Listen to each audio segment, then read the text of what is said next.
This is season 2 of Let Me Pull Your Coat, the unfiltered world of Master Silk. Did you miss us? We missed you too, but don't get it twisted, we ain't been sitting still. And before we dig into these problems, let's be crystal clear, we're not the same as we were last season. Facts. While we were off the mic, we were still making moves. I've been on the road, closing stock deals, buying into a few new companies, and spending some real quality time with my sons. I took them to a jazz fest, 2 amusement parks, and a beach bonfire out in Panama City. It's all about balance, business, and blood. If you read my last blog post titled, "The Day After My Birthday, I Cut the Cord with Ghost Supporters," you'd know exactly how I deal with leeches and users.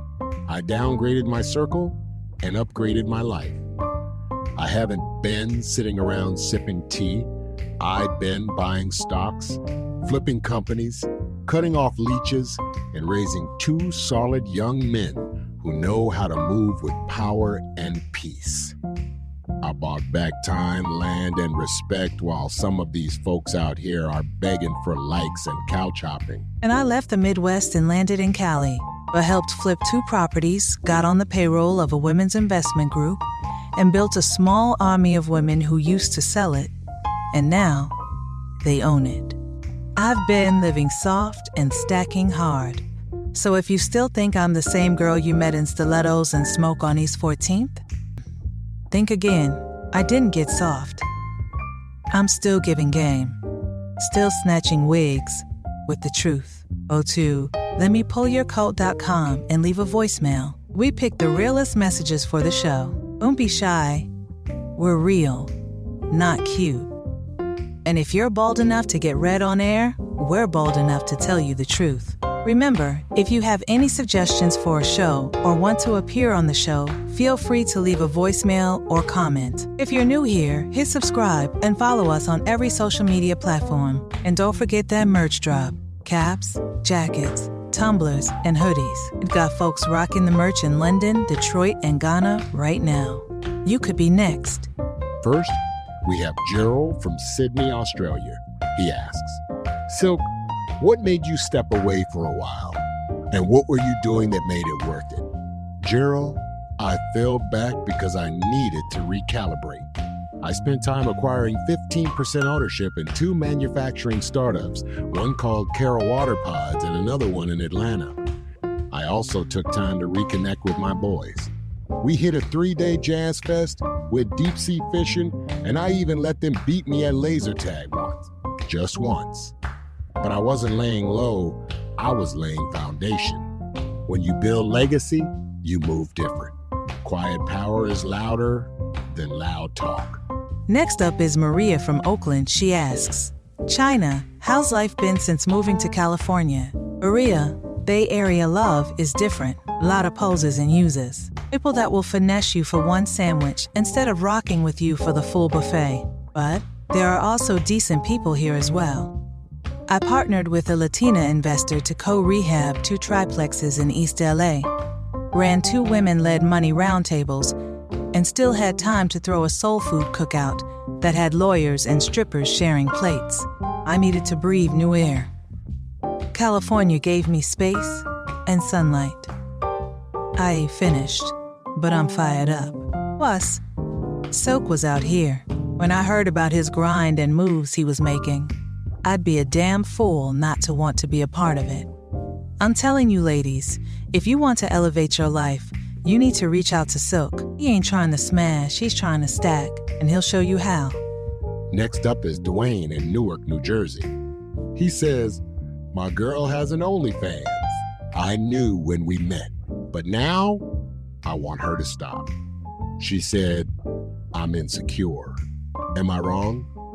You're not wrong for having boundaries, but you are wrong for thinking you can change somebody after agreeing to their terms. She was showing cheeks when you signed up. Don't catch feelings in a contract you already read. You knew what she was about when you met her. Oh, let me guess. You thought your love was so strong and powerful that she'd drop everything and follow you blindly. Please, you thought wrong. You knew beforehand. You know what? I'm done talking to you. Because you don't love her, you want to control her. The fact that she accepted you after already having an OnlyFans should have made you proud that she chose you. And now one of her subscribers that has the money to pay to see her. You're seeing her for free. Next, we have Kendrick in Atlanta. He states, she's married, a whole first lady of the church, but she won't leave me alone. We messed around and now I feel guilty. But she the one chasing me. What do? Kendrick, let's be real. The collar don't cover the chaos. I've had preachers' wives and deacons' daughters blowing up my line too. It's the illusion of clean that makes them dirty. She ain't yours to fix or feel sorry for. You think she's choosing you out of love? No. She's addicted to escaping her mundane life. Block her and stop going to that church before her husband catch wind and you end up laying on your back staring at the roof of the church while being on the pastor's sermon as Exhibit A in lust. This next one is from a baby in Lagos, Nigeria. He states, my father wasn't perfect. I cut him off for years. He passed last month, and I'm drowning in guilt. How do I fix it? You fix it by forgiving yourself.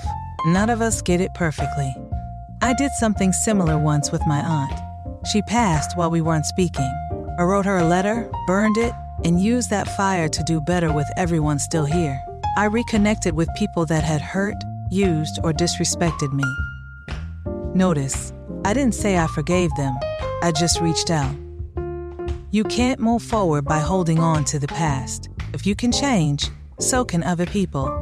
Let go of guilt that you can't control. Keep looking forward, and you'll never see the past. Breathe, grow, and move forward.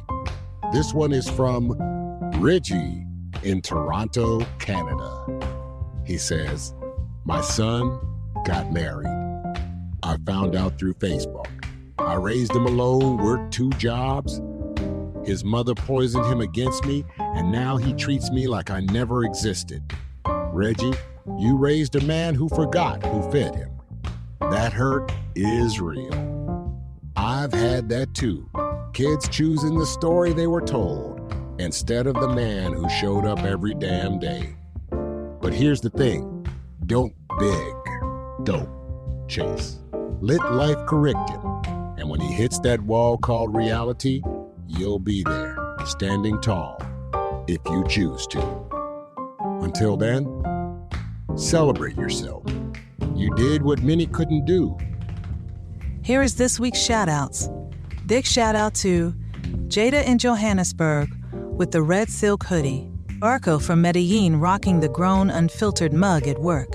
Stephanie in Brooklyn with the full fit and wine glass selfie. Tasha in Atlanta rocking the velvet Paul Yacote cap. Luis in Tijuana who sent in a video repping his hoodie.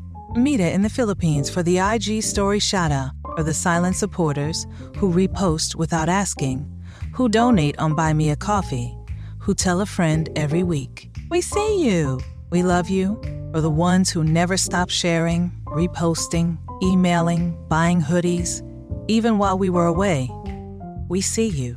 A special shout to Victor in Paris and Shonda in Kansas City. Real ones. Special shout to Coach Nia in Florida. You wrote us that long email, and we read every line. Very special shout out to Jeanette for leaving our very first review. We love you. Here is your Coke Pull of the Week. You can't keep pouring love into people who sip from your cup like it's theirs, then spit in your face when it's empty. Or kindness ain't a weakness, but it becomes one when you ignore the disrespect. This year, Silk and I watched people we've loaned thousands to ignore our calls. Folks we gave couches, cars, connections, vanish like we never existed.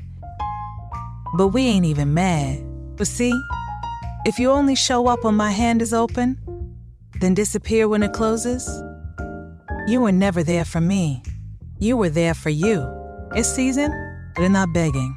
We're not explaining. We're cutting off leeches before they drain us dry. Check your circle. Some people need to be deleted like junk mail, unread and unbothered.